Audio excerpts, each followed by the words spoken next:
I guess for people who get other types of migraine, for example, people who get vestibular migraine, will the lamp help with their dizziness and nausea?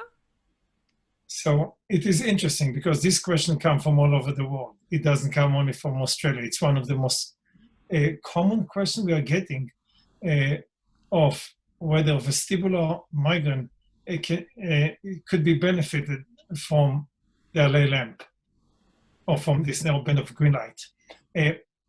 Of course, we understand why this question keeps coming, because there is no solution for vestibular migraine, right? There is no solution for that.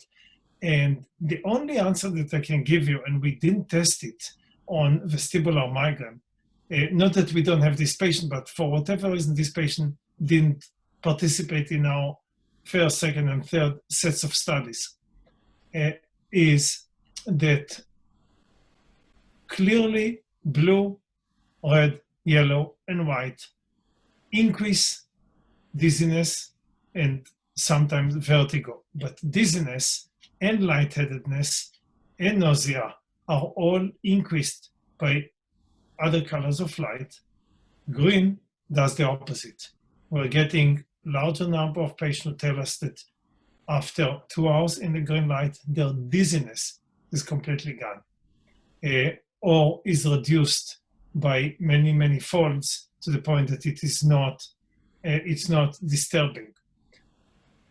Whether it will have an effect on the intensity of the headache in this patient, it is a question that we don't have the answer. We will have to include this patient in our studies and gather the information.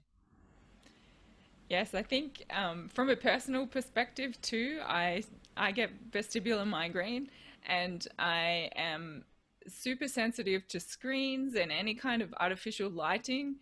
When it's one of the reasons I had to stop working was I would go into work, I'd be under fluorescent lights, and within half an hour I would be so dizzy, I couldn't stand up, I'd be vomiting, and the modern world is not suited for people with vestibular migraine. So the lamp is really an exciting development for us.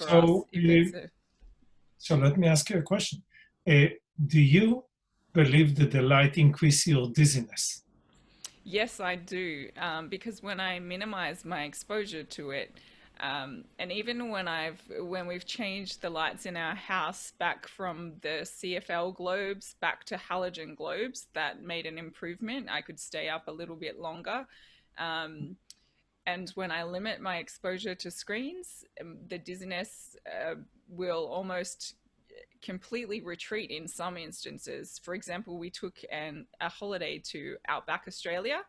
There's no phone coverage. There is no artificial lighting. We were camping. We went to bed when the sun went down, and I would have had, I guess, maybe 5 migraines in the couple of weeks that we were there, as opposed to several per day. So does your dizziness improve at night in the dark? Yes, I would say it definitely improves when I go to sleep. It's the getting to sleep that's the problem. And I guess, yes, the answer would be yes. Is getting to sleep a problem because you're dizzy or because of other reasons? Yes, if I'm dizzy or if I've been exposed to lights or screens for too long, I feel that anxiety as well, the heart pumping and, the general stressed out feeling that you get from the overexposure to lighting.